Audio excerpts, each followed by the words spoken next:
Bonjour mes amis, dans cette vidéo nous allons voir une méthode de calcul qui s'appelle le produit en croix. Alors, qu'est-ce qu'on demande et qu'est-ce qu'on a dans les tableaux de proportionnalité suivants? Donc il s'agit de situations de proportionnalité.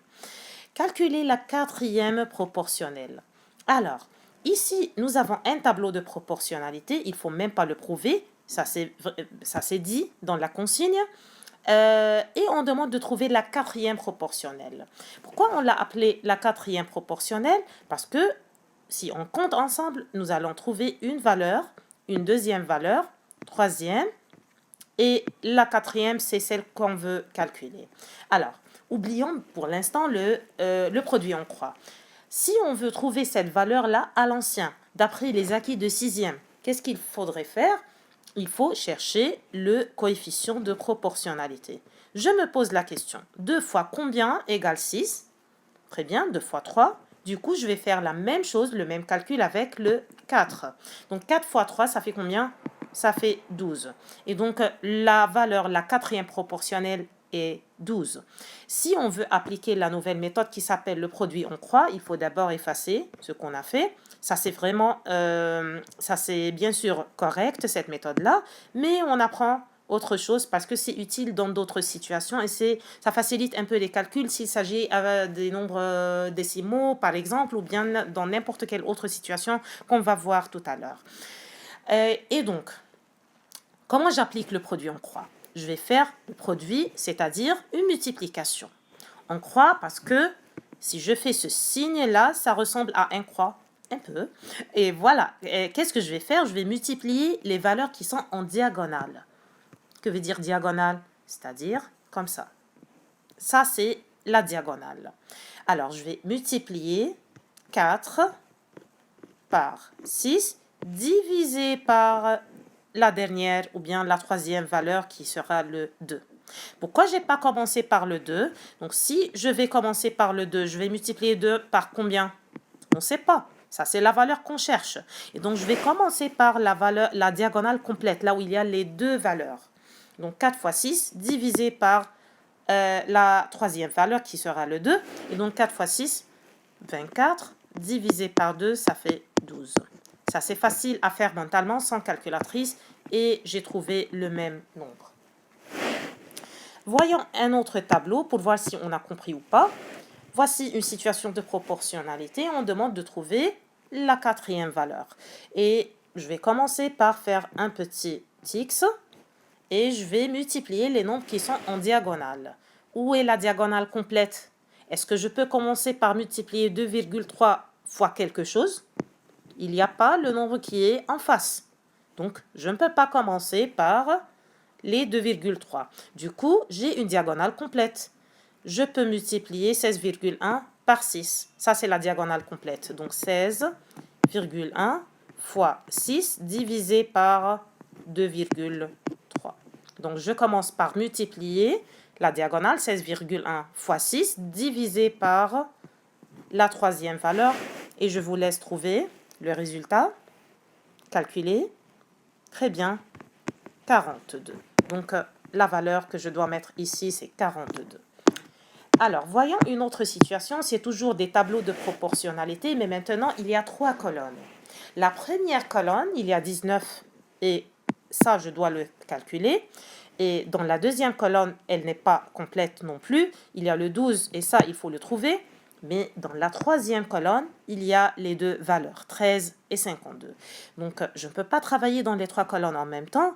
Du coup, je vais essayer de prendre juste une partie, 2 colonnes seulement. Comme ça, je peux appliquer le produit en croix. Je vais vous montrer comment, encore une fois.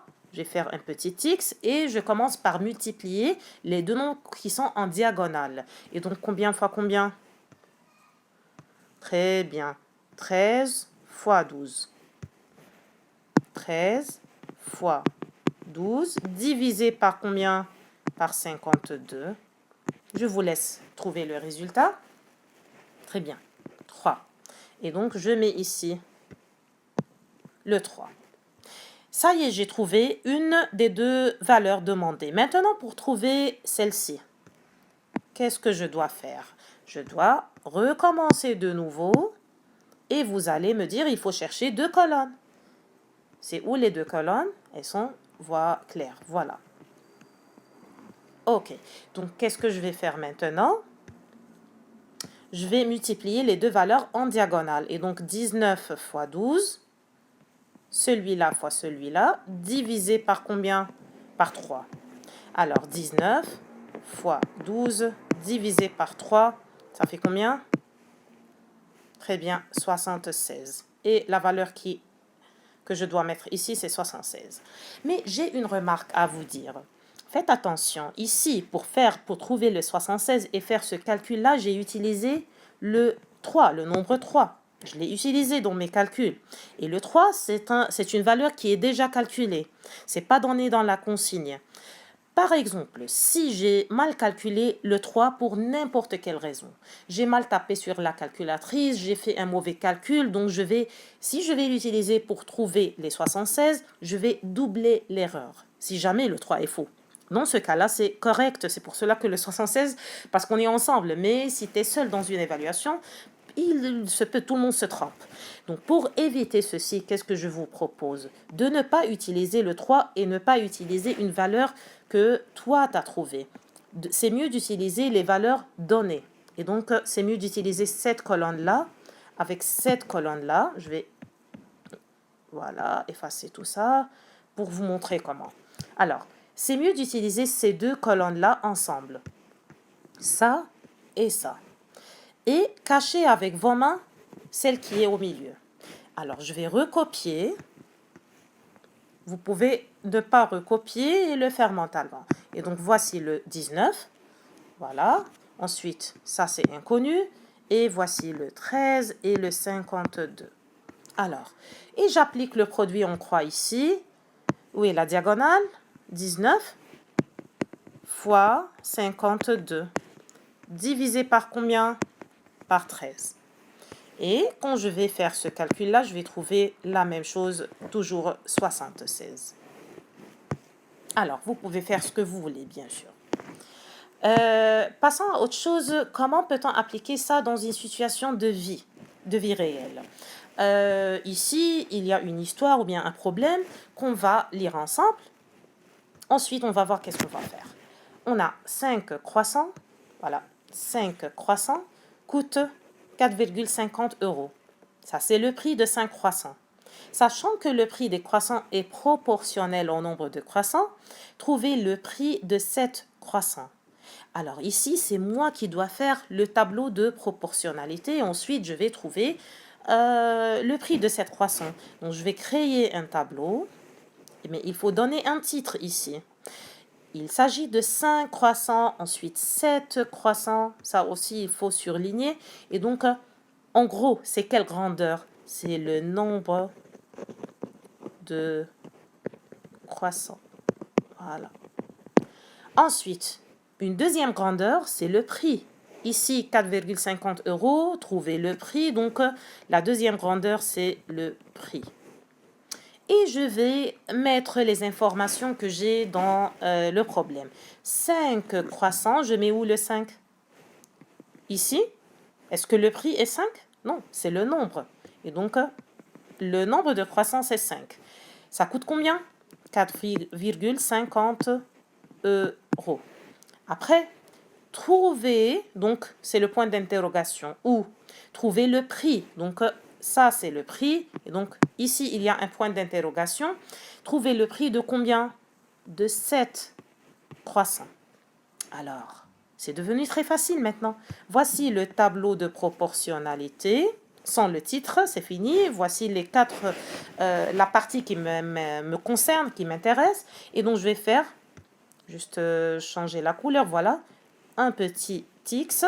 Et je vais multiplier 7 par 4,50 divisé par 5. 7 fois 4,50 divisé par 5. Faites le calcul et dites-moi la réponse.